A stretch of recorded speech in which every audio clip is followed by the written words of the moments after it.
জীবনে সেই বেশি কাঁদায় যে একদিন বলেছিল, তুমি হাসলে তোমাকে অনেক সুন্দর লাগে।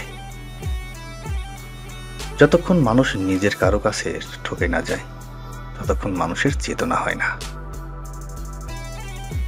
পথ চলা কেউ শিখিয়ে দেয় না, খারাপ সময় আর কঠিন পরিস্থিতি পথ চলা শিখিয়ে দেয়। কত শত মানুষের সঙ্গে বসবাস, অথচ একজনের অনুপস্থিতিতে পৃথিবীটা শূন্য শূন্য লাগে। কি ভয়ঙ্কর তুমি, এত দূরে থেকেও কিভাবে এত মায়া জন্ম দাও আমার মনে। নিজেকে প্রচুর শক্ত করতে হবে, যে কষ্ট দিয়ে চলে গেলেও নিজের পরিস্থিতিকে সামলে নিতে হবে। পকেট ভর্তি থাকলে তোমার ফালতু কথাও সবাই মন দিয়ে শুনবে, আর পকেট যদি ফাঁকা থাকে তাহলে তোমার কথার কোনো মূল্য থাকবে না। ভালোবাসায় যদি ভালো থাকা কেড়ে নিয়ে রোজ রাতে হয়ে যায় চোখ, তাহলে এমন ভালোবাসা কখনো কারো না হোক।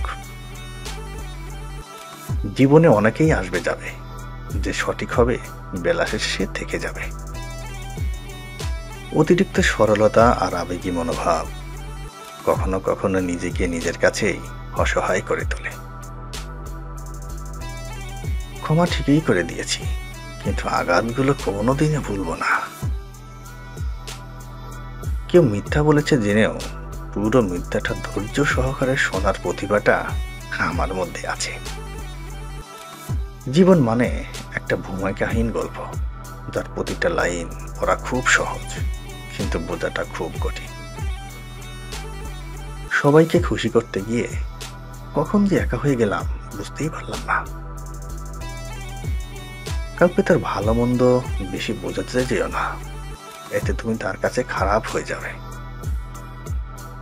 চুপ থাকার মতো বড় কোনো উত্তর আর নেই, আর ক্ষমা করে দেওয়ার মতো বড় কোনো শান্তি আর নেই। প্রিয় মানুষটা সবসময় প্রিয়ই থাকে, তার সাথে আপনার সম্পর্ক থাকুক বা না থাকুক।